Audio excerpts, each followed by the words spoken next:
ঘোষিত প্রার্থী তালিকার 23টি আসনে আসতে পারে পরিবর্তন। অনলাইন ডেস্ক, সাথে আছি আমি জান্নাত আরা কলি। আসন্ন ত্রয়োদশ জাতীয় সংসদ নির্বাচন উপলক্ষে চলতি মাসের শুরুতে 237 আসনে প্রাথমিক প্রার্থী তালিকা ঘোষণা করেছে বিএনপি। এর একদিন পরই মাদারীপুর 1 আসনের ঘোষিত প্রার্থীর মনোনয়ন স্থগিত করা হয়। অর্থাৎ এখনও 64 আসনে দলটির প্রার্থী ঘোষণা করা হয়নি। চলতি নভেম্বর মাসের মধ্যে এসব আসলে চূড়ান্ত প্রার্থী ঘোষণা করা হবে বলে দলীয় সূত্রে জানা গেছে। সূত্রে জানা যায়, বিএনপি এখনও 64 আসনে প্রার্থীদের নাম ঘোষণা করেনি। এর কারণ হচ্ছে, কিছু আসন্ন যুগপৎ আন্দোলনে মৃতদের জন্য ছেড়ে দেওয়া হচ্ছে, আর কিছুতে রয়েছে একাধিক হেভিওয়েট মনোনয়ন প্রত্যাশী। তবে দলটির শীর্ষ নেতৃত্ব মনে করছে, সব বিরোধপূর্ণ আসনে তফসিল ঘোষণার আগেই, অর্থাৎ চলতি মাসের মধ্যেই চূড়ান্ত প্রার্থী ঘোষণা করা সম্ভব হবে। দলীয় সূত্র আরও জানায়, ঘোষিত প্রার্থী তালিকাকে কেন্দ্র করে যেসব আসনে বিরোধ তৈরি হয়েছে, সেখানে পরিস্থিতি সামাল দেওয়ার অংশ হিসেবে মনোনীত প্রার্থীদের মাঠ পর্যায়ে অবস্থান নিরপেক্ষ প্রতিষ্ঠান দিয়ে যাচাই করা হচ্ছে। যাচাই বাছাইয়ের পর ঘোষিত প্রাথমিক প্রার্থীদের মধ্যে কয়েকটি আসনে পরিবর্তন আসতে পারে বলে দলটির নেতারা ইঙ্গিত দিয়েছেন।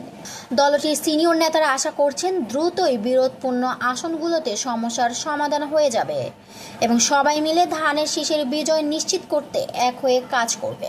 বিএনপির নীতি নির্ধারকরা জানান, দল চায় আগামী ফেব্রুয়ারির প্রথম দিকে জাতীয় সংসদ নির্বাচন নির্বিঘ্নে হোক।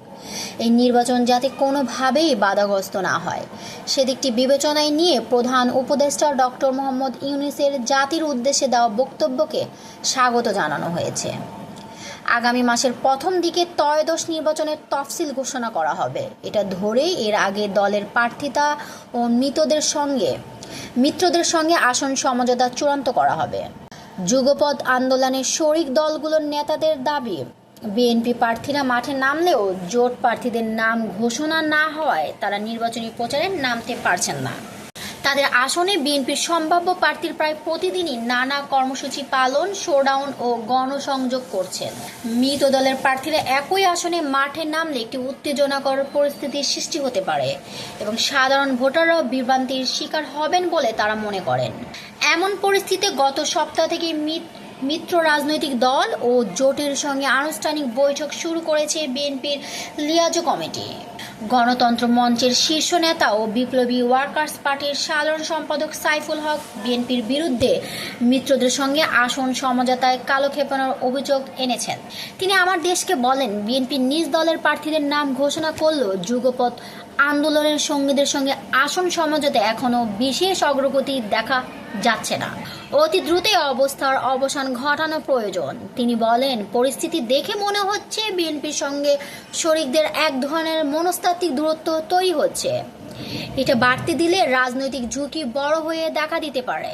অনাকাঙ্ক্ষিত কোনো কারণে আসন নিয়ে বিএনপির সঙ্গে আমাদের সমঝোতা না হলে তখন তো বাধ্য হয়েই গণতন্ত্র মঞ্চকে বিকল্প চিন্তা করতে হবে। সাইফুল হক মনে করেন, শরিকদের সঙ্গে আসন সমঝোতার ক্ষেত্রে রাজনৈতিক বিবেচনাটাই প্রধানত বিবেচনায় রাখা দরকার।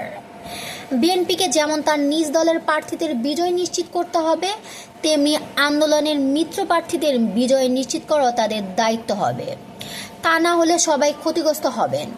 এই বিষয়ে বিএনপি স্থায়ী কমিটির সদস্য সালাউদ্দিন আহমেদ আমার দেশকে বলেন, আমার চলতি মাসের মধ্যেই মনোনয়ন প্রক্রিয়া সমাপ্ত করতে পারবো বলে আশা করছি।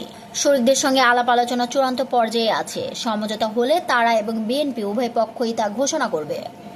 তিনি আরও উল্লেখ করেন, আরপিও পুনরায় সংশোধিত না হলে নিবন্ধিত শরিকদের তাদের নিজ দলের প্রতীক নিয়ে নির্বাচন করতে হবে।